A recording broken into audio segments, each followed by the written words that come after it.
اعوذ باللہ السمیع العلیم من الشیطان الرجیم بسم اللہ الرحمن الرحیم وبہ نستعین انہ خیر ناصر ومعین وصلی اللہ علی سیدنا محمد وآلہ الطیبین الطاہرین اللہم صلی علی محمد وآل محمد وعجل فرجہم واللعنۃ الدائم علی اعدائہم اجمعین من الآن الی قیام یوم الدین۔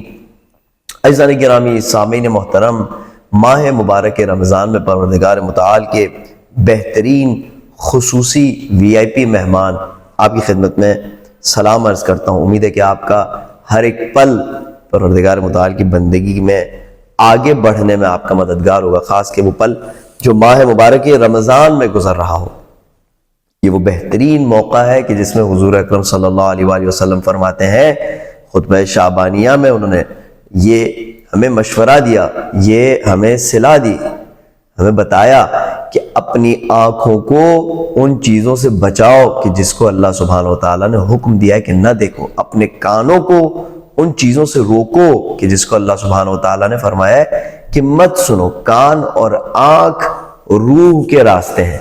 انسان ہدایت کے راستوں میں بھی کان اور آنکھ سے سب سے پہلا استفادہ کرتا ہے۔ اللہ سبحانہ وتعالیٰ فرماتا ہے دیکھو، کائنات پر غور و فکر کرو، میری آیات کو سنو۔ گویا ہم سے درخواست ہے کہ اپنی آنکھ اور کان سے استفادہ کر کے پروردگار متعال کے بندگی کے راستے میں آگے بڑھیں۔ دوسری سفارش حضور اکرم صلی اللہ علیہ وآلہ وسلم کی جو کہ بہت امپورٹنٹ ہے ان دنوں میں، وہ یہ ہے کہ اس مہینے میں وقت نماز، میں آپ کی خدمت میں اگر عربی عبارت پیش کروں تو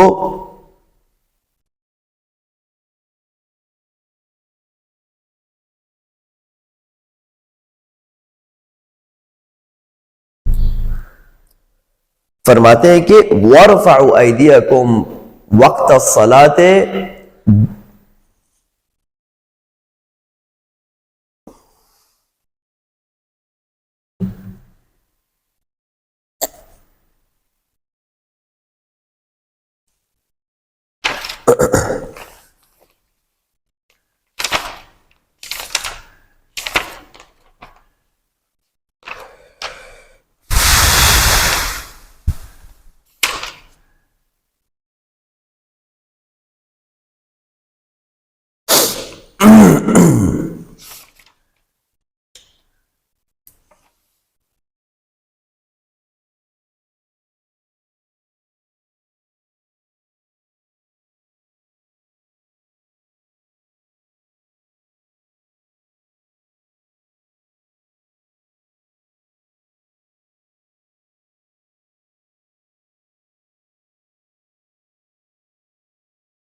اعوذ باللہ السمیع العلیم من الشیطان الرجیم بسم اللہ الرحمن الرحیم وبہ نستعین انہ خیر ناصر ومعین وصلی اللہ علی سیدنا محمد وآلہ الطیبین الطاہرین واللعنۃ الدائم علی اعدائہم اجمعین من الآن الی قیام یوم الدین۔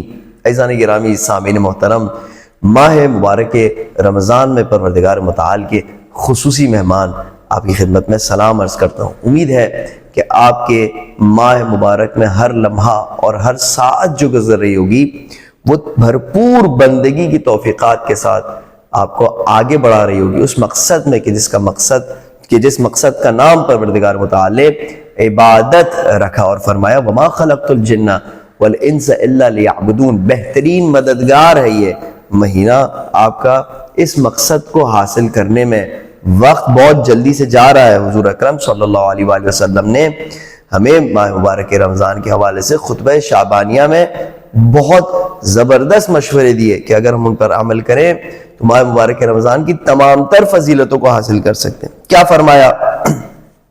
ایک جملہ اس خطبہ شعبانیہ کا یہ ہے کہ وَارْفَعُوا أَيْدِيَكُمْ بِالدُّعَاءِ وَقْتَ صَلَاتِكُمْ، اپنے ہاتھوں کو نماز کے وقت، دیکھیں صبح کی نماز، ظہر و عصر کی نماز، مغرب و عشاء کی نماز، اس کام کو انجام دیں. وَارْفَعُوا أَيْدِيَكُمْ بِالدُّعَاءِ وَقْتَ صَلَاتِكُمْ، دعا نماز کے وقت اپنے دونوں ہاتھوں کو اللہ سبحانہ وتعالیٰ کی بارگاہ میں دعا کے لیے بلند کریں.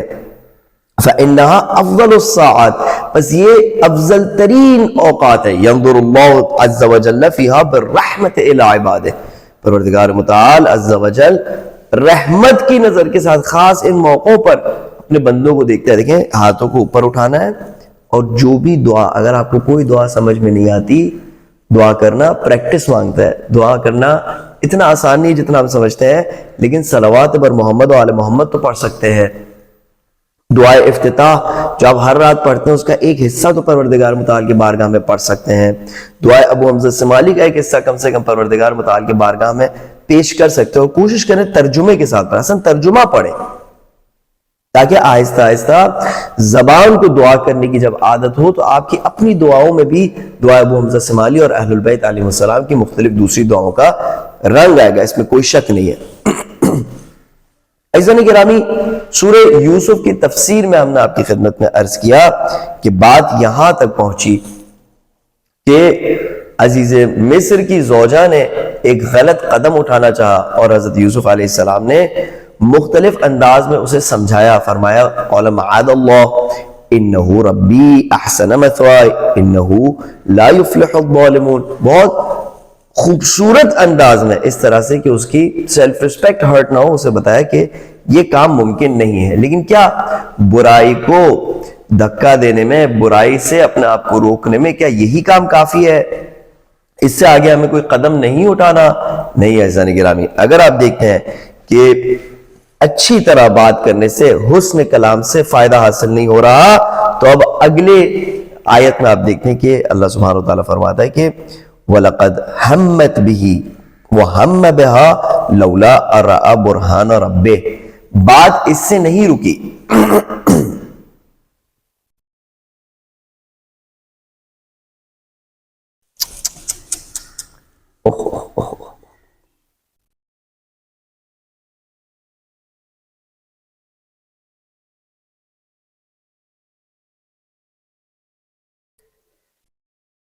اعوذ باللہ السمیع العلیم من الشیطان الرجیم بسم اللہ الرحمن الرحیم وبہ نستعین انہ خیر ناصر ومعین وصلی اللہ علی سیدنا محمد وآلہ الطیبین الطاہرین اللہم صلی علی محمد وآل محمد. عزیزان گرامی، سامعین محترم، پروردگار متعال کے اس خصوصی ماہ میں خصوصی وی آئی پی مہمان آپ کی خدمت میں سلام عرض کرتا ہوں. امید ہے کہ اس مہینے کا ہر پل اس ہدف کی طرف جانے میں آپ کا مددگار ثابت ہو رہا ہو کہ جس ہدف کا نام پروردگار متعال نے عبادت رکھا ہے. فرمایا وَمَا خَلَقْتُ الْجِنَّ وَالْإِنسَ إِلَّا لِيَعْبُدُونَ. اس ہدف کی طرف آگے بڑھنے کے لیے کچھ پروٹوکولز ہیں. اہل بیت علیہ السلام نے کچھ راستے بتائے ہیں. حضور اکرم صلی اللہ علیہ وآلہ وسلم نے خطبہ شعبانیہ میں ہم بتایا، جو کافی طویل خطبہ ہے، اس کا میں ایک جملہ آپ کی خدمت میں عرض کرتا ہوں تاکہ یاد دہانی ہو اس موقع کی فضیلت کے حوالے سے کہ وَارْفَعُوا أَيْدِيَكُمْ وقت بالدعاء وقت صلاتکم. اپنے ہاتھوں کو، دیکھیں سمپل کام ہے، اپنے ہاتھوں کو دعا کے وقت، صلاۃ کے وقت، نماز کے وقت دعا کے لیے بلند کرو. فَإِنَّهَا أَفْضَلُ السَّاعَاتِ يَنظُرُ اللَّهُ عَزَّ وَجَلَّ فِيهَا بِالرَّحْمَةِ إِلَىٰ عِبَادِهِ. یہ بہترین اوقات ہے کہ جس میں پروردگار متعال رحمت کی نظر سے اپنے بندوں کو دیکھ رہا ہوتا ہے. دیکھیں بہت آسان ہے، نماز کا وقت ہوا، صبح کی نماز کا وقت ہوا، ظہر کی نماز کا وقت ہوا، مغرب کی نماز کا وقت ہوا. دیکھیں وَارْفَعُوا أَيْدِيَكُمْ بِالدُّعَاءِ وَقْتَ صَلَاتِكُمْ. اپنے ہاتھوں کو دعا کے لیے بلند کریں نماز کے وقت. کیا کہیں گے؟ دعا کرنا پریکٹس چاہتا ہے، دعا کے لیے پریکٹس ہونی چاہیے. سب سے آسان دعا کیا ہے؟ اللہم صلی علی محمد و آل محمد. اگر آپ کو اپنی کوئی دعا سمجھ میں نہیں آ رہی پروردگار متعال کے بارگاہ میں عرض کرنے کے لیے، تو کم سے کم صلوات بر محمد و آل محمد بھیجیں. دعائے ابو حمزہ السمالی کا ایک حصہ پہلے سے سلیکٹ کر کے رکھیں، اس کے ترجمے کو، کہ یہ میں نے نماز کے وقت پروردگار متعال کی بارگاہ میں پیش کرنا ہے. دعائے افتتاح ہے، دوسری دعائیں جو اہل بیت علیہ السلام سے ہمیں دی گئی ہے. جب یہ پریکٹس بار بار ماہ مبارک رمضان میں کریں گے تو پھر آپ کی بھی پرسنل دعاؤں میں اہل بیت علیہ السلام کی دعاؤں کا رنگ آئے گا. جب یہ تربیت دیں گے زبان کو اور ذہن کو کہ کس طرح سے دعا طلب کرنی ہے پروردگار متعال سے بار بار اہل بیت علیہ السلام کے کلام سے، اب آپ کی بھی دعاؤں میں وہ رنگ آئے گا، وہ نشاط آئے گی، وہ توانائی آئے گی جو اہل بیت علیہ السلام کی دعاؤں کے ساتھ مانوس ہونے کے نتیجے میں حاصل ہوتی ہے. عزیزان گرامی، بہرحال وقت ہاتھ سے گزر رہا ہے. سورہ یوسف کے تفسیر میں ہم نے آپ کی خدمت میں عرض کیا کہ معاملہ یہاں تک پہنچا کہ ہمسر زوجہ عزیز مصر نے ایک بری آفر، ایک غلط آفر کی حضرت یوسف علیہ السلام کو، اور حضرت یوسف علیہ السلام نے بہت خوش اسلوبی کے ساتھ، بہت بہترین اور خوبصورت انداز میں چاہا کہ اس کام کو اوائڈ کرے اور کسی نہ کسی طرح اس معاملے کو ختم کرے. خوبصورت ترین جملے فرمائے جس کو اللہ سبحانہ وتعالی نے قرآن مجید میں شامل کیا کہ قال معاذ اللہ وراودته التي هو في بيتها عن نفسه وغلقت الابواب وقالت هيت لك قال معاذ اللہ. یوسف علیہ السلام نے فرمایا معاذ اللہ، میں اللہ کی پناہ مانگتا ہوں، انہو ربی احسن مثوایا، یہ جان لو کہ میرے رب نے مجھے بہترین ٹھکانہ دیا ہے، یہ میرا عذر ہے.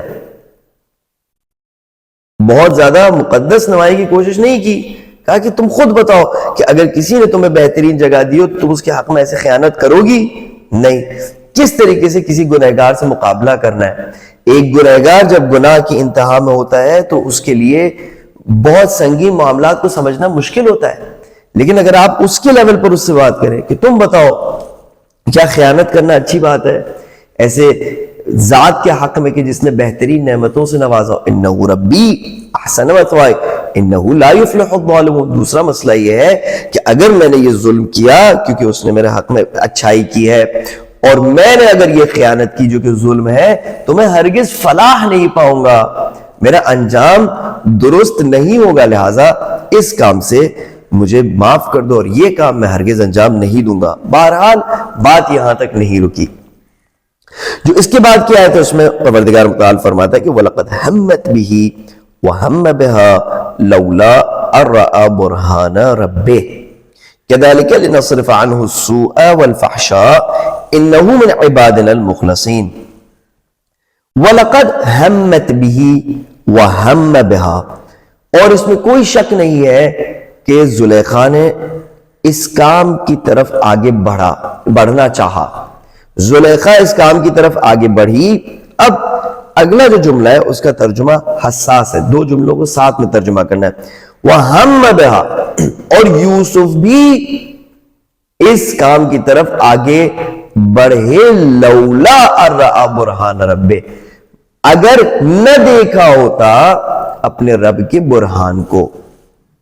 ہمت کے دو معنی کے ہیں، ایک نیت کرنا کسی کام کی، یعنی زلیخا نے اس برے کام کی نیت کی اور پروردگار متعال فرما رہا ہے اگر یوسف اپنے رب کے برہان کو نہ دیکھتے تو وہ بھی اس نیت کو کرتے. بس زلیخا کی نیت محقق ہو گئی، لیکن یوسف علیہ السلام کی نیت معلق تھی، اور وہ معلق تھی اس شرط کے بیسس پر کہ اگر وہ رب کا برہان نہ دیکھتے تو وہ بھی اس نیت کو انجام دیتے.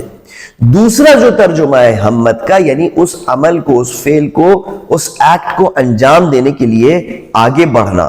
تو اس ترجمے کے مطابق زلیخا اس فعل کو انجام دینے کے لیے آگے بڑھی.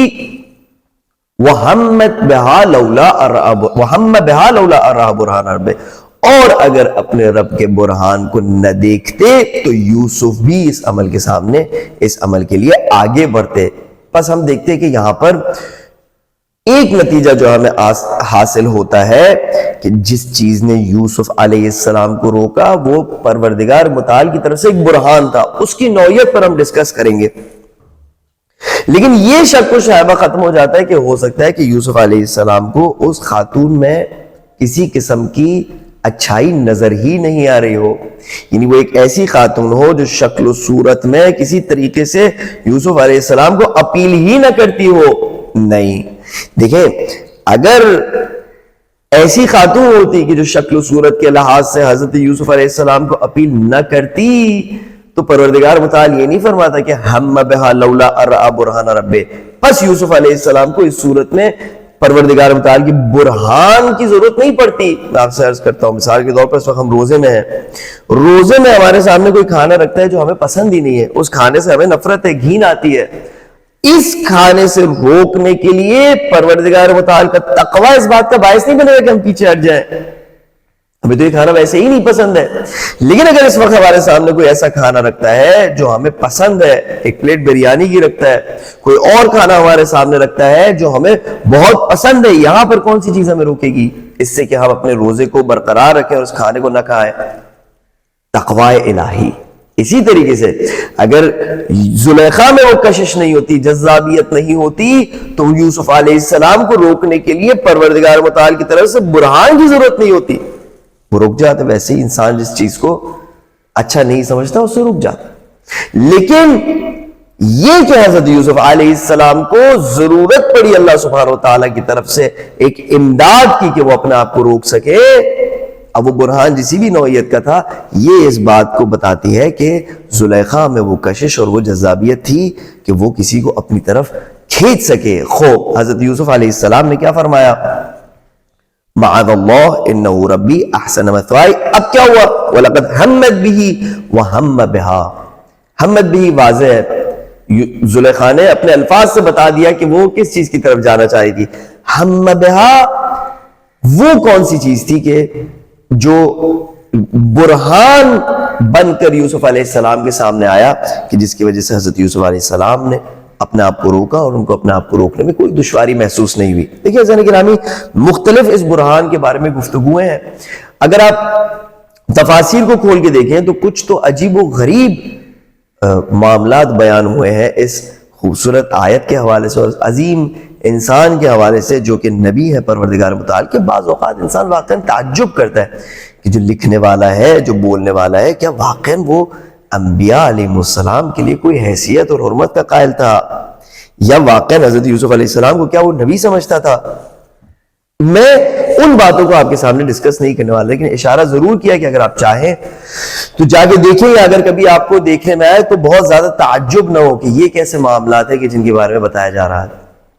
بہرحال برہان کیا تھا؟ ہماری نظر میں برہان وہ تربیت تھی جو حضرت یعقوب علیہ السلام کی طرف سے حضرت یوسف علیہ السلام کو دی گئی تھی۔ دیکھیں اگر یاد ہو تو ایک جملے میں حضرت یعقوب علیہ السلام نے عظیم ترین باتیں یوسف علیہ السلام کو بتائی اور فرمایا کہ ان الشیطان للانسان عدو مبین۔ یوسف یاد رکھو، شیطان تمہارا سب سے بڑا دشمن ہے۔ خب جب کسی کی دشمنی کے بارے میں ہم نے بتا دیا تو اب اس کی طرف سے جب مکر و فریب درکار ہوتی ہے تو انسان الرٹ ہو جاتا ہے۔ اور کیا ہے؟ خود حضرت یوسف علیہ السلام نے بتایا کہ انہو ربی احسن مثوائی، یہ میرے لیے ایک بہت بڑا برہان ہے کہ جس نے مجھے اتنی آسائشوں کے ساتھ رکھا ہو، جس نے میرے حق میں اتنی نیکیاں کی ہو، جس نے مجھے اتنا آگے بڑھایا ہو، وہ پروردگار متعال جس نے مجھے بچپن سے ابھی تک نعمتوں سے نوازا ہو، یہ میرے لیے برہان بن کے سامنے آتا ہے کہ ایک میرا رکھوالا ہے، ایک ہے جو میرے کاموں کو دیکھ رہا ہے، اس کی میری طرف نظر ہے، میں کیسے اس کے سامنے ایسی خطا انجام دوں کہ جس کے بعد مجھے شرمندگی کا سامنا کرنا پڑے۔ بس یہ بھی ایک برہان ہے۔ معاذ اللہ، یہ ایک برہان ہے کہ میں اپنے نفس کو اللہ کی پناہ میں دیتا ہوں۔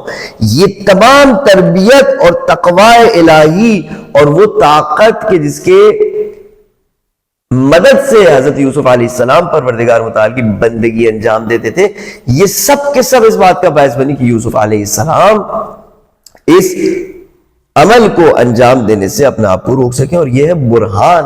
اچھا کیا دلیل ہے ہمارے پاس کو برہان کہنے کی؟ تھی ایسا گرامی، معاشرے میں ہم نے بہت سارے ایسے لوگوں کو دیکھا ہے کہ جو ایک عرصے تک بہت دیندار ہوتے ہیں، کسی خاص محلے میں رہتے ہیں، مثال کے طور پر کراچی میں سولج بازار میں رہتے ہیں یا کوئی امام بارگاہ کے پاس رہتے ہیں، جب تک وہاں پر رہتے ہیں بہت دیندار ہوتے ہیں، حجاب، نماز، ہر چیز باقاعدہ طور پر مجلسوں میں آنا جانا.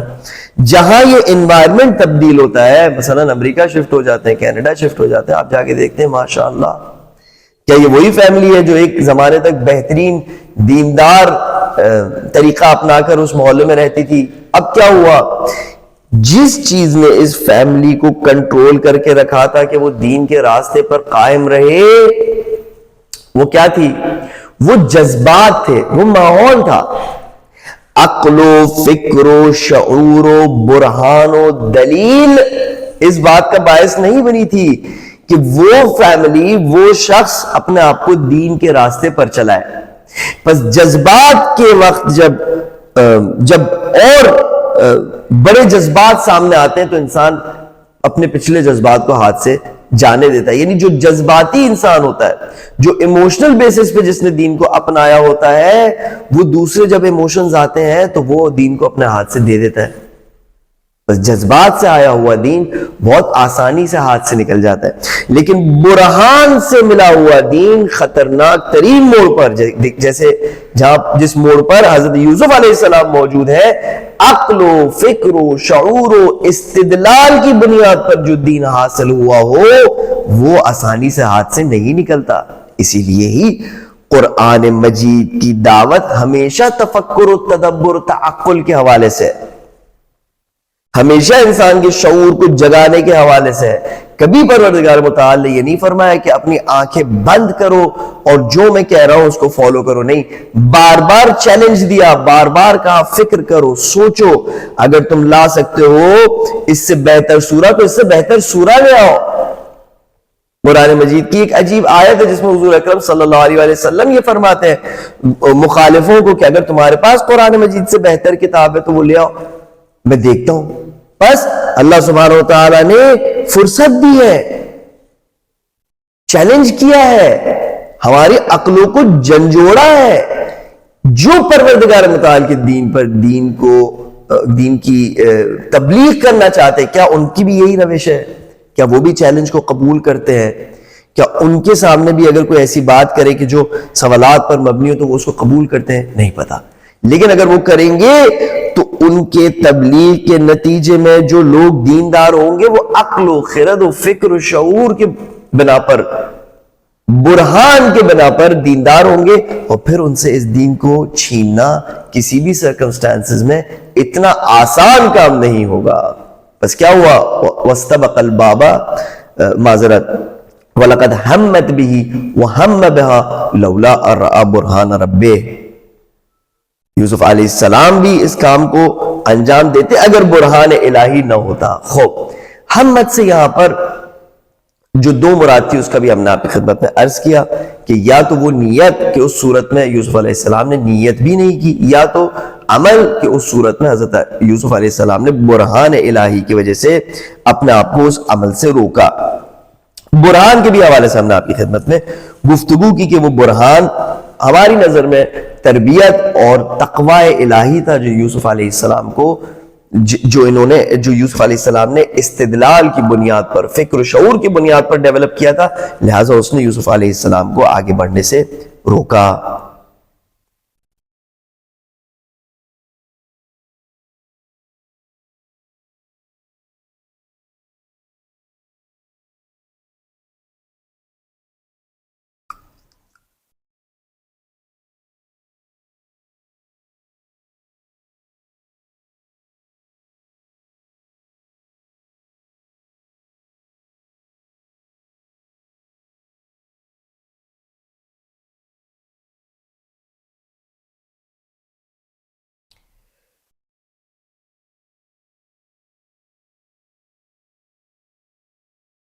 نصرف عنہ السوء والفحشاء، اس طرح سے ہم نے چاہا کہ یوسف سے برائی اور فحشاء کو دور کر لیں. انہو من عبادنا المخلصین، وہ ہمارے مخلص بندوں میں سے تھے. اس میں مفعول یہاں پر استعمال ہوا ہے، یعنی ہمارے خالص کیے گئے ہوئے بندوں میں سے تھے. خوب، یہاں پر کیا گفتگو ہو رہی ہے؟ ایک اور بھی میں آپ کی خدمت میں عرض کروں، سوء اور فحشاء دو لفظ یہاں پر استعمال ہوئے ہیں. برائی، سوء یعنی ایک کمتر درجے کی برائی، فحشا جو بالکل ٹاپ کی برائی ہوتی ہے اس کو فحشا کہتے ہیں۔ یہاں پر کیوں دو لفظ استعمال ہوئے ہیں؟ کچھ علماء فرماتے ہیں کہ یہ دو لفظ اسی لیے استعمال ہوئے کیونکہ یہ ایک دوسرے کو تکمیل کامل کرتے ہیں، ایک دوسرے کو پورا کرتے ہیں۔ ہم اپنے بندوں کو، مخلص بندوں کو سوء سے بھی بچاتے ہیں، فحشا سے بھی بچاتے ہیں۔ لیکن کچھ لوگوں کا کہنا ہے کہ یہ جو وَلَقَدْ هَمَّتْ بِهِ وَهَمَّ بِهَا، یہاں پر ماجرا کچھ اور تھا، یعنی یہ کہ زلیخا نے چاہا کہ اس گناہ کے عمل کو انجام دے، وہ پچھلی آیت میں وہ بات ختم ہو گئی اور یوسف علیہ السلام نے اس کے سامنے ایک فل سٹاپ لگا دیا۔ اس کے بعد کیا ہوا؟ جب زلیخا نے دیکھا کہ یوسف بات نہیں مان رہے تو اس کے اندر غصہ ڈیولپ ہوا، انتقام کی آگ اس کے وجود میں جلی، تو اس نے یوسف علیہ السلام کو نقصان پہنچانا چاہا، یعنی زد و کوب کی نیت سے وہ یوسف علیہ السلام کی طرف آگے بڑھی۔ اور پھر علماء کہتے ہیں کہ یوسف بھی اس کو روکنے میں فزیکل فورس کا استعمال کرنا چاہ رہے تھے، لیکن پروردگار متعال نے اپنے برہان سے ان کو بچا لیا کہ وہ اس کام کو انجام نہ دے۔ کیوں؟ کیونکہ اگر یوسف علیہ السلام بھی فزیکل سٹرینتھ اپنی استعمال کرتے تو وہ ظاہر خاتون ہے، اس کے اوپر غالب آ جاتے، اور پھر اس کی شکایت میں تمام تر وزن ہوتا کہ یہ جس نے بری نیت کی وہ یوسف علیہ السلام تھے۔ لہٰذا یہاں پر علماء جو اس نظریے کے قائل ہیں وہ کہتے ہیں سوء سے مراد وہی زد و کوب کرنا اور فزیکل لڑائی ہونا ہے، اور فحشا سے مراد وہ عمل شنی، یعنی وہ زنا کا عمل ہے جو انجام پانے جا رہا تھا۔ تو اللہ سبحانہ وتعالی فرماتا ہے کہ وہ كَذَلِكَ لِنَصْرِفَ عَنْهُ السُّوءَ، اس طرح سے ہم نے چاہا کہ اس سے سوء کو بھی دور کر دیں، یعنی اس لڑائی کو بھی ہم اس سے دور کر دیں، اور فحشا وہ اس معاملے کو بھی اس سے دور کر دیں جو کہ اس سے بڑھ کر ایک گناہ ہے، دونوں کو ہم نے چاہا اس سے دور کر دیں۔ انہو من عبادنا المخلصین، کیوں؟ کیونکہ وہ ہمارے مخلص بندے تھے۔ خوب یہاں پر بھی ہمیں دیکھنا ہوگا کہ مخلص جو لفظ استعمال ہوا ہے وہ اس میں مفعول ہے۔ دیکھیں مخلص اگر کوئی کہے تو اس کا مطلب وہ انسان جو اپنے آپ کو خالص کر رہا ہے۔ اچھا خالص سے کیا مراد ہے؟ خالص کرنے سے مراد یہ ہے کہ انسان اپنے تمام اعمال کو محض رضائے پروردگار متعال کے لیے انجام دے، صرف اور صرف پروردگار متعال کے لیے۔ خوب ہم دیکھتے ہیں کہ ہم کچھ جگہوں پر اس کام کو انجام دے سکتے ہیں، ہمارے کاموں میں خلوص کا معیار بہت اونچا ہوتا ہے، اور کوئی ایسی جگہ ہوتی ہے کہ جہاں پر ہم اس کام کو انجام نہیں دے سکتے اور خلوص کا معیار ہمارا بہت نیچے آ جاتا ہے۔ پس ہم کیا کر رہے ہوتے ہیں؟ ہم اپنے آپ کو خلوص کے میدان میں آگے بڑھانا چاہ رہے ہیں، ہم اس پروسیس میں ہیں کہ جس میں اپنے اندر خلوص ڈیولپ کرنا چاہ رہے ہیں۔ قرآن مجید جب ایسے انسانوں کے بارے میں گفتگو کرتا ہے کہ جو خلوص کے پروسیس کو اپنے اندر ڈیولپ کرنا چاہ رہے ہیں، وہاں پر مخلص کا لفظ استعمال فرماتا ہے پروردگار متعال، اور جہاں پر یہ بتانا چاہتا ہے کہ یہ خلوص کو حاصل کرنے کے مرحلے میں انتہا تک پہنچ چکے ہیں، وہاں پر اس میں مفعول یعنی مخلص، یعنی انسان اپنے آپ کو خالص کرتے ہوئے ایک ایسے مرحلے پر پہنچتا ہے کہ جہاں پر پھر خداوند متعال اسے چن لیتا ہے اور وہ مخلص ہو جاتا ہے۔ اب خالص کرنے کا عمل پروردگار متعال کی طرف سے انجام پاتا ہے۔ کیا ہمارے پاس نشانی ہے اس بات کے اوپر؟ آپ دیکھیں کہ قرآن مجید کی آیت ہے کہ جس میں سورہ عنکبوت آیت نمبر 65 میں اللہ سبحانہ وتعالی فرماتا ہے کہ فَإِذَا رَكِبُوا فِي الْفُلْكِ دَعَوُا اللَّهَ مُخْلِصِينَ لَهُ الدِّينَ، جب وہ کشتی میں سوار ہوتے ہیں تو پروردگار متعال کو بلاتے ہیں اپنے دین کو اس کے لیے خالص کر کے، مخلصین لہ الدین۔ یہ جو کشتی میں سوار ہیں اور پروردگار متعال کو بلا رہے ہیں خالص ہو کر، یہ ان خلوص کے مراحل میں ہے، لہذا اس میں فاعل استعمال ہو رہا ہے، یا وَمَا أُمِرُوا إِلَّا لِيَعْبُدُوا اللَّهَ مُخْلِصِينَ لَهُ الدِّينَ، اور انہیں حکم نہیں دیا گیا تھا مگر یہ کہ وہ پروردگار متعال کی عبادت کرے اپنے دین کو خالص کر کے۔ یہاں پر بھی جنہیں حکم دیا ہے کہ پروردگار متعال کی عبادت کریں، یہ وہ لوگ ہیں جو کہ خلوص کو حاصل کرنے کے پروسیس میں، اسی لیے اس میں فاعل استعمال ہوا ہے۔ لیکن جہاں پر خلوص کامل ہو گیا وہاں پر پھر اس میں مفعول کا استعمال ہے، انہو من عبادنا المخلصین۔ خلوص حضرت یوسف علیہ السلام کے وجود میں اپنے آخری لیول کو پہنچ چکا تھا. خوب یہاں پر جو گفتگو ہوئی اس آیت کے حوالے سے وَلَقَدْ هَمَّتْ بِهِ وَهَمَّ بِهَا لَوْلَا أَن رَأَىٰ بُرْهَانَ رَبِّهِ كَذَٰلِكَ لِنَصْرِفَ عَنْهُ السُّوءَ وَالْفَحْشَاءَ إِنَّهُ مِنْ عِبَادِنَا الْمُخْلَصِينَ. اب ہم آتے ہیں دوسری آیت کی جانب، یعنی اس کے بعد کی جو آیت ہے آیت نمبر 25 کی جانب. دیکھیں یہاں پر کیا فرماتا ہے اللہ سبحانہ وتعالی. وَاسْتَبَقَ الْبَابَ وَقَدَّتْ قَمِيصَهُ مِنْ دُبُرٍ وَأَلْفَ يَا سَيِّدَهَا لَدَى الْبَابِ قَالَتْ مَا جَزَاءُ مَنْ أَرَادَ بِأَهْلِكَ سُوءًا إِلَّا أَنْ يُسْجَنَ أَوْ عَذَابٌ أَلِيمٌ. وَاسْتَبَقَ الْبَابَ، کیا ہوا؟ دونوں نے ریس لگائی دروازے کی طرف. وَاسْتَبَقَا الْبَابَ، دونوں نے چاہا کہ دروازے تک پہنچنے میں ایک دوسرے سے آگے بڑھے. ٹھیک ہے. سوال، جب پچھلی آیتوں کا مطالعہ کر رہے تھے تو وَغَلَّقَتِ الْأَبْوَابِ کا لفظ استعمال ہوا تھا، بہت سارے دروازے بند ہوئے. یہاں پر ہم دیکھتے ہیں کہ جو بڑھنے کی کوشش ہو رہی ہے، آگے بڑھنے کی کوشش ہو رہی ہے، وہ ایک ہی دروازے کی طرف وَاسْتَبَقَ الْبَابَ کا لفظ استعمال ہوا ہے. اس سوال کو اپنے ذہن میں رکھیں کہ اگر بہت سارے دروازے بند ہوئے تھے تو یا تو ہم یہ تصور کریں کہ ایک دروازے کے بعد دوسرا دروازہ تھا، اس کے بعد تیسرا، اس کے بعد چوتھا، یعنی اس دروازے تک پہنچنے کے لیے ان تمام دروازوں سے گزرنے کی ضرورت تھی. پے در پے دروازے تھے یا نہیں؟ ایک ہی کمرے میں 6 یا 7 دروازے تھے. جیسے یہاں پر میں بیٹھا ہوا ہوں تو اس ہال کے تقریباً 1 2 3 4 5 دروازے ہیں.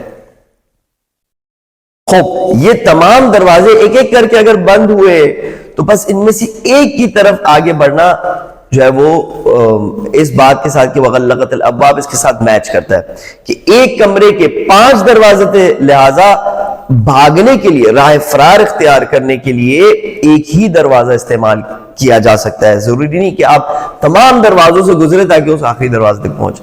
لیکن اگر پے در پے دروازے تھے اور ایک دروازے تک پہنچنے کے لیے تمام دوسرے دروازوں سے گزرنا پڑے تو سوال پیش آتا ہے کہ وَاسْتَبَقَ الْبَابَ کا کیوں لفظ استعمال ہوا ہے. بہرحال وَاسْتَبَقَ الْبَابَ اس کے بارے میں ہم ڈسکس کریں گے.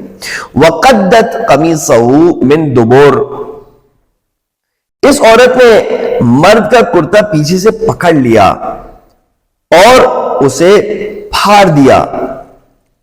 خوب. وَأَلْفَ يَا سَيِّدَهَا لَدَى الْبَابِ، اور دونوں نے اس خاتون کے شوہر کو دروازے پر پایا. گویا دروازے پر، دیکھیں یہاں پر بھی ہمیں پتہ چلتا ہے کہ دروازہ ایک ہی تھا اور اس دروازے کے پیچھے کوئی حرکت ہوئی، کوئی مشکوک آواز آئی، کوئی ایسی بات ہوئی کہ جس کی وجہ سے دونوں نے چاہا، دونوں کو پتہ چل گیا کہ اس دروازے کے پیچھے اب کوئی ہے. اب جو بھی دروازے پر پہلے پہنچ کر اپنی داستان بیان کرے گا وہی ہے جو اس معاملے کو اپنے آپ سے، اس برائی کو اپنے آپ سے دور کر سکتا ہے، اس تہمت کو اپنے آپ سے دور کر سکتا ہے. لہٰذا دونوں دروازے کی طرف بھاگے، ایک ہی دروازہ تھا، اور جب دونوں نے دروازے کو کھولا وَأَلْفَ يَا سَيِّدَهَا لَدَى الْبَابِ، دونوں نے زلیخا کے خاوند کو، شوہر کو دروازے پر پایا. خوب یہاں پر سوال پیش آتا ہے کہ پھر جب باب کا لفظ استعمال ہو رہا ہے تو وہاں پر غلقت الابواب کیا تھا؟ اسی لیے ہم نے آپ کی خدمت میں عرض کیا کہ ممکن ہے کہ وہاں پر غلقت الابواب کا جو لفظ استعمال ہوا ہے، جو یہ استفادہ ایک مجازی استفادہ ہے. یعنی کیا؟ یعنی تمام ان راستوں کو زلیخا نے بند کر دیا کہ جن راستوں سے یوسف بار بار اس پرابلم سے فرار اختیار کرتے تھے. کیونکہ ہم نے کہا کہ وراودتہ التی سے یہ پتہ چلتا ہے کہ معاملہ ایک دفعے میں طے نہیں پایا، بلکہ بار بار زلیخا کی طرف سے اصرار تھا اس بات پر، بار بار کسی نہ کسی طرح وہ چاہتی تھی کہ یوسف علیہ السلام کو پھنسا لے. لیکن پھر ایک لمحہ ایسا ہے کہ جس میں اس نے تمام راہ فرار کے دروازے بند کر دیے. اب کوئی راستہ نہیں بچا ان کے پاس مگر یہ کہ وہ اس کے ساتھ فیس ٹو فیس ہوتے اور کنفرنٹ کرتے اس بات پر زلیخا سے. لہٰذا یہاں پر بھی جب دروازہ کھلا تو ایک ہی دروازہ تھا کہ جو کھلا، اور اس کے پیچھے وَأَلْفَ يَا سَيِّدَهَا لَدَى الْبَابِ، زلیخا کے شوہر کو وہاں پر، عزیز مصر کو وہاں پر پایا۔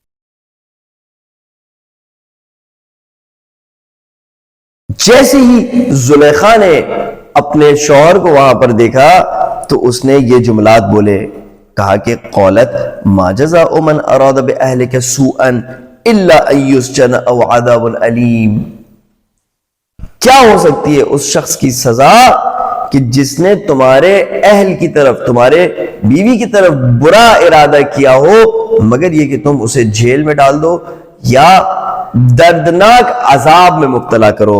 خوب ایسا گرامی، اگر آپ کو یاد ہو تو ہم پچھلی دفعہ بھی جب سورہ یوسف کی تفسیر آپ کی خدمت میں عرض کر رہے تھے تو ہم نے ایک اوورال پکچر دی تھی، اور ہم نے کہا تھا کہ یہ موضوع ہمارا یہ ہے کہ کس طریقے سے حضرت یوسف علیہ السلام کی کہانی کو ہم لائف سٹریٹجی کے طور پر پیش کریں، اپنے آپ کے لیے اسے لائف سٹریٹجی بنائیں۔ دیکھیں، انسان جب پیدا ہوتا ہے تو وہ اپنے ماں باپ کے آبزرویشن میں ہوتا ہے، ماں باپ کی نگرانی میں ہوتا ہے، آہستہ آہستہ بڑا ہوتا ہے، ماں باپ اس کی تربیت کرتے ہیں۔ یوسف علیہ السلام کے بھی جو قصے میں ہے وہ یہی بات پتہ چلتی کہ ایک عرصے تک وہ یعقوب علیہ السلام کے انفلوئنس میں تھے، ان کی تربیت میں تھے، ان کے یہاں پر نگرانی میں تھے، اور یعقوب علیہ السلام نے چند جملات جو بیان فرمایا اس سے پتہ چلتا ہے کہ بہت گہرائی سے یوسف علیہ السلام کو وہ تربیت دی جو ایک نبی اپنے بیٹے کو دینا چاہتا ہے۔ پھر کیا ہوتا ہے؟ کچھ عرصے بعد آپ چاہیں یا نہ چاہیں یہ بچے گھر سے باہر نکل جاتے ہیں، یا کمائی کے لیے یا پڑھائی کے لیے۔ ان بچوں کو معاشرے میں اب جانا پڑتا ہے، اب وہ آپ کی نگرانی میں نہیں رہتے، بس اوقات وہ آپ سے بہت دور چلے جاتے ہیں۔ لیکن ان بچوں کی اپنے معاشرے میں بھی کوئی حیثیت نہیں ہوتی، ابھی تک کوئی ویلیو ان کی ڈیولپ نہیں ہوئی ہوتی ہے، اور جو معاشرے میں صاحب حیثیت اور اقتدار لوگ ہوتے ہیں وہ تمام اس نئی نسل کو ایک خرید و فروخت کرنے کی چیز کے نگاہ سے دیکھ رہے ہوتے ہیں کہ یہ اس کی کتنی ویلیو ہے، اس کی کتنی ویلیو ہے، یہ ہمارے یہاں کیا کام آ سکتا ہے، یہ ہمارے لیے کیا فائدہ، کس فائدے کو لا سکتا ہے، اور ان کی قیمت کو مستقل طور پر ایویلویٹ کر رہے ہوتے ہیں۔ اب ان میں سے کچھ لوگ ہوتے ہیں جو کہ محنت کرتے ہیں، پڑھائی میں مشقت کرتے ہیں، کام میں اپنے محنت کرتے ہیں، بہرحال یہ اپنی ویلیو کسی نہ کسی طرح بنا لیتے ہیں۔ دیکھیں حضرت یوسف علیہ السلام کو بھی جب کنویں سے نکال کر بازار میں لایا گیا تو ہر کوئی انہیں ایک خرید و فروخت کرنے والی چیز کی نگاہ سے دیکھ رہا تھا، ان کی ویلیو کو ہر کوئی اسیس کرنا چاہ رہا تھا کہ اس کی ویلیو ہے کیا۔ پھر جب ان کو کسی نے خرید لیا فائنلی اور اپنے گھر میں رکھا، اب انہوں نے اپنے رفتار و کردار سے، اپنے نظم و ضبط سے، اپنی نیک نیتی سے اور اپنی محنت سے اس کے دل میں اپنے لیے جگہ بنائی، اور اسے اس بات کو پروف کیا کہ میں ایسا شخص ہوں جس پر تم اعتماد کر سکتے ہو۔ اب حضرت یوسف علیہ السلام کی اپنی حیثیت بننا شروع ہوئی۔ ہمارے یہاں بھی بچے جب پڑھائی کر لیتے ہیں، ایک حد تک پہنچ جاتے ہیں، کوئی ڈاکٹر بن جاتا ہے، کوئی انجینئر بن جاتا ہے، کوئی اپنے بزنس میں کامیاب ہونے لگتا ہے، اب اس کی آہستہ آہستہ حیثیت اس دنیا میں جب بڑھنے لگتی ہے تو اب اس دنیا میں اسے مختلف پیشکشیں ہوتی ہیں، فساد کی پیشکش ہوتی ہے، سوء کی پیشکش ہوتی ہے۔ اب یہ شخص صرف اس بات پر سٹرگل نہیں کرتا کہ اپنے آپ کو دوسروں سے کمپٹیشن کرنے میں آگے بڑھائے، بلکہ اب اس کی سٹرگل یہ بھی ہوتی ہے کہ وہ اپنا دامن گناہ اور سوء و فحشاء سے بچا کر رکھے۔ حضرت یوسف علیہ السلام کا بھی یہی مرحلہ ہے کہ اب ان کی سٹرگل یہ ہے کہ میں کس طرح سے اپنے آپ کو اس ماحول میں، کامیابی مجھے مل چکی، میری ویلیو بن گئی، میں آگے بڑھ گیا، اور اب میری رسپیکٹ ہے اس معاشرے میں، لیکن اب مجھے کیا کرنا ہے؟ جو اس معاشرے نے مجھے برائیوں کی پیشکش کرنی ہے اس سے میں اپنے آپ کو کس طریقے سے بچاؤں. یہ اسٹریٹجی ہے لائف کی. اور ضروری نہیں ہے کہ اگر انسان اپنے آپ کو ان برائیوں کی پیشکش سے بچائے تو وہ فوراً اس کو کوئی کامیابی حاصل ہو. مثال کے طور پر اگر کسی کو زنا کی اپرچونٹی آتی ہے، وہ اپنے آپ کو بچا لیتا ہے، تو ضروری نہیں کہ فوراً اسے کوئی کامیابی حاصل ہو اور فوراً اس کے معاملات سب حل ہو جائیں. کسی کو رشوت کی اپرچونٹی آتی ہے، وہ اپنے آپ کو اس سے بچاتا ہے، ضروری نہیں کہ اب اس کے تمام مالی مسائل حل ہو جائیں. اگر آپ کو یاد ہو تو یوسف علیہ السلام نے آیت میں فرمایا تھا کہ انہو لا یفلح الظالمون، جان لو کہ ظالم کبھی بھی کامیاب نہیں ہوتے. خوب یہ فلاح کا لفظ ہم نے آپ سے عرض کیا تھا کہ یہ وہ کامیابی نہیں ہے کہ جیسے ایک نشانہ باز تیر جوڑ کر کمان میں جب تیر کو رہا کرتا ہے تو یا ہدف پہ لگتی یا نہیں لگتی تو وہ دوسرا تیر دوبارہ نکالتا ہے اور پھر کمان کی طرف نشانے کی طرف پھینکتا ہے. نہیں، فلاح اور کامیابی جو حقیقی معنی میں ہوتی ہے وہ مختلف مراحل سے وجود میں آتی ہے. اور ہم نے اس میں آپ کو ایک کسان کی اگزامپل دی کہ وہ جب مختلف ان مراحل کو طے کرتا ہے، آبپاشی کرتا ہے، بیج کو بوتا ہے، زمین کو تیار کرتا ہے، کھاد دیتا ہے، مختلف آفتوں سے اپنی فصل کو بچاتا ہے، تو اینڈ میں جو فصل کو کاٹتا ہے وہ ایک کامیاب فصل ہوتی ہے. لیکن کیا وہ جب پانی ڈال رہا تھا، جب وہ زمین کو تیار کر رہا تھا، جب وہ مختلف مراحل سے گزر رہا تھا، تب وہ لطف اندوز ہو رہا تھا، تب اس کو مزہ آ رہا تھا؟ نہیں، بہت ساری مشکلات اور پریشانیوں سے اسے گزرنا پڑا. لیکن اسے پتا ہے کہ اس آخری کامیابی کو حاصل کرنے کے لیے، اس فلاح کو حاصل کرنے کے لیے ان مشکلات اور مسائل سے گزرنا ضروری ہے. اسی طرح سے ہمیں اگر اس قانون کا واضح طور پر پتہ چل جائے، اور واقعاً یہ قانون ہے جس کو بار بار آپ دہرائیں کہ انہو لا یفلح الظالمون، انہو لا یفلح الظالمون، یہ یاد رکھو.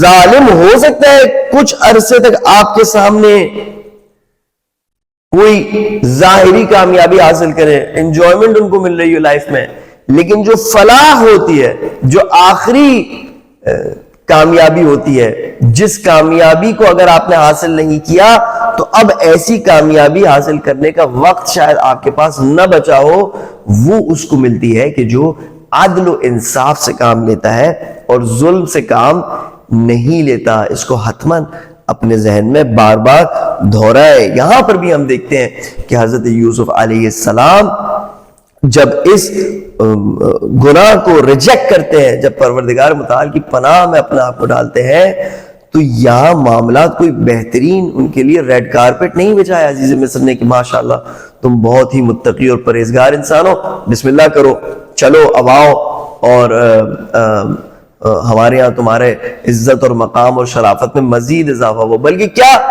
بلکہ یہاں پر زلیخا جو ہے وہ اپنی گفتگو کو جب عزیز مصر کے سامنے پیش کرتی ہے تو معاملہ اور بھی خراب ہو جاتا ہے. اب دیکھیں عورتوں کا انفلوئنس بہت زیادہ ہوتا ہے، خاص کر کے جذباتی معاملات میں.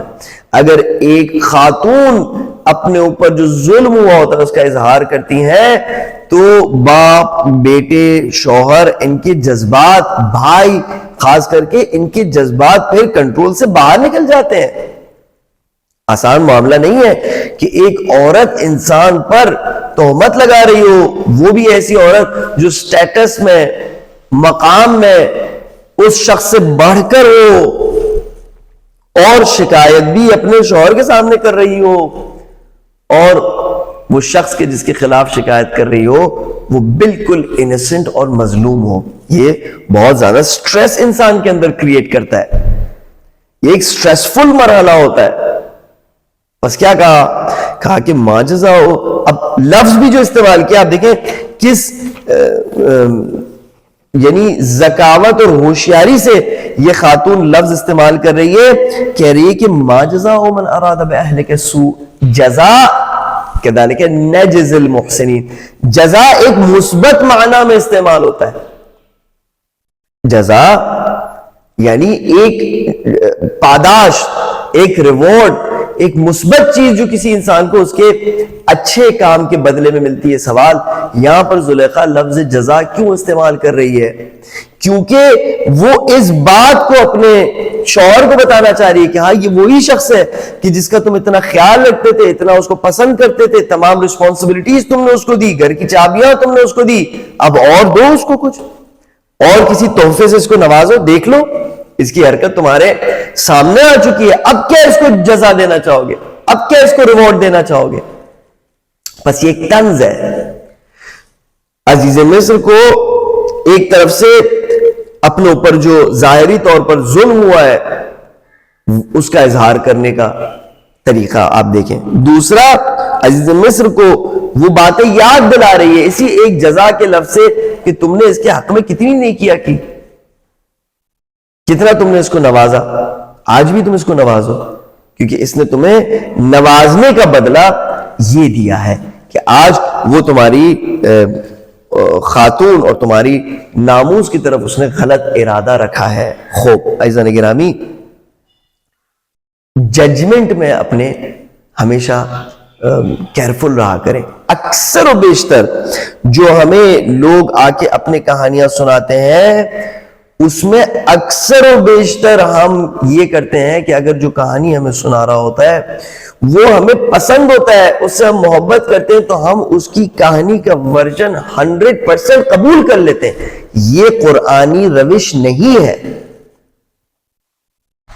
یہ کہ جو بھی آپ کو آ کے اپنے بارے میں جو ظلم ہوا ہے اور اس کے ساتھ ظاہر کسی دوسرے کی برائی بھی بتائی جاتی ہے وہ آ کے بتائے اور ہم ون سائیڈڈ ہر اس چیز کو قبول کر لیں اور دوسرے شخص کے خلاف ججمنٹ پاس کر دیں اور اپنے اوپینین کو اس کے بارے میں برا کر دیں، یہ درست نہیں ہے، یہ بہت غلط بات ہے۔ اس سے معاشرے میں فساد مزید پھیلتا ہے، سوءظن مومنین کے بارے میں آپس میں مزید پھیلتا ہے اور کچھ لوگ اس سے فائدہ اٹھاتے ہیں، ان کا کام یہی ہوتا ہے کہ وہ آ کر کہانی بناتے ہیں یا جو بھی کسی نہ کسی طرح انسان کو کسی دوسرے شخص کے بارے میں بدظن کرتے ہیں۔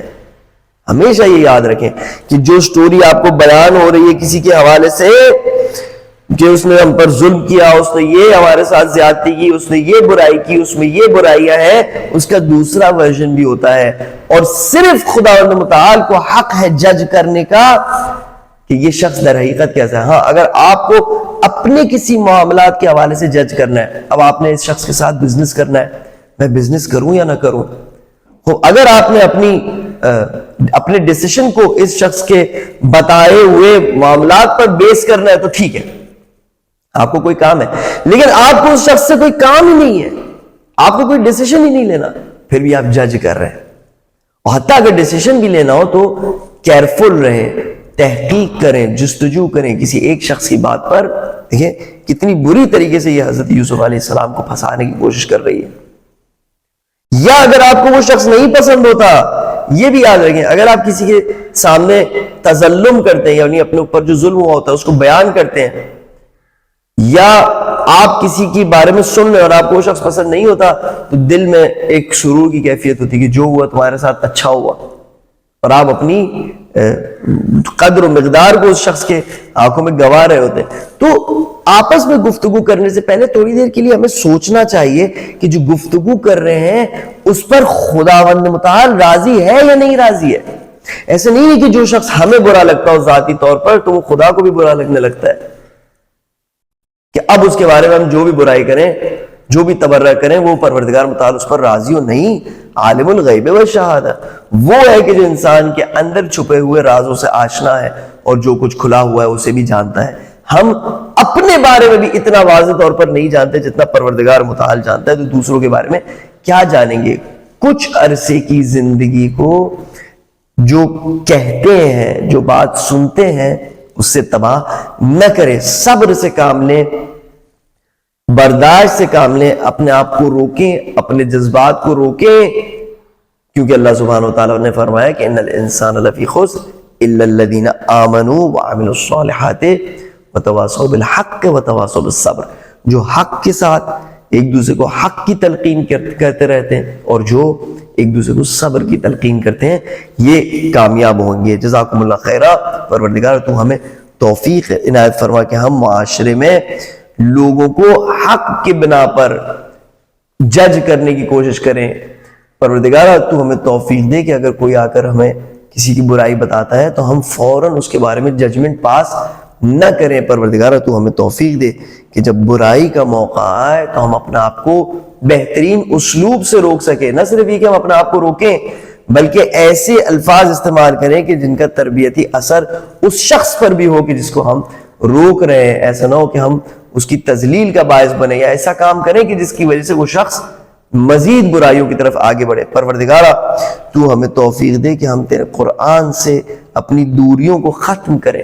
پروردگارہ تو ہمیں توفیق دے کہ قرآن مجید سے جو دوری ہے وہ قرابت اور نزدیکی میں تبدیل ہو جائے، نزدیکیاں الفت میں تبدیل ہو جائے، الفت انس میں تبدیل ہو جائے، اور قیامت کے دن کوئی بھی ہمارے خلاف شکایت نہ کرے کہ اس نے قرآن مجید کو دور کر دیا اپنے آپ سے یا قرآن مجید سے ہجرت کر گیا۔ پروردگارہ تیرے نظام میں کچھ لوگ ہیں جو بہترین طریقے سے تیری خدمت انجام دیتے ہیں، تیرے راہ میں اپنے جان و مال و عزت و آبرو کو قربان کرتے ہیں، عجیب ان کا رویہ ہے، عجیب طریقے سے وہ تیرے راہ میں جنگ کرتے ہیں، جہاد کرتے ہیں۔ پروردگارہ تو ان لوگوں کی تائید فرما، پروردگارہ جیسا ان کا دل و جگر ہے تو ہمیں بھی ایسا دل و جگر عطا فرما تاکہ ہم بھی تیرے راہ میں ایسے کھل کر خدمت کریں۔ پروردگارہ زمانے کے امام کے ظہور میں تعجیل فرما، ہمیں ان کے آوان و انصار میں سے قرار دے۔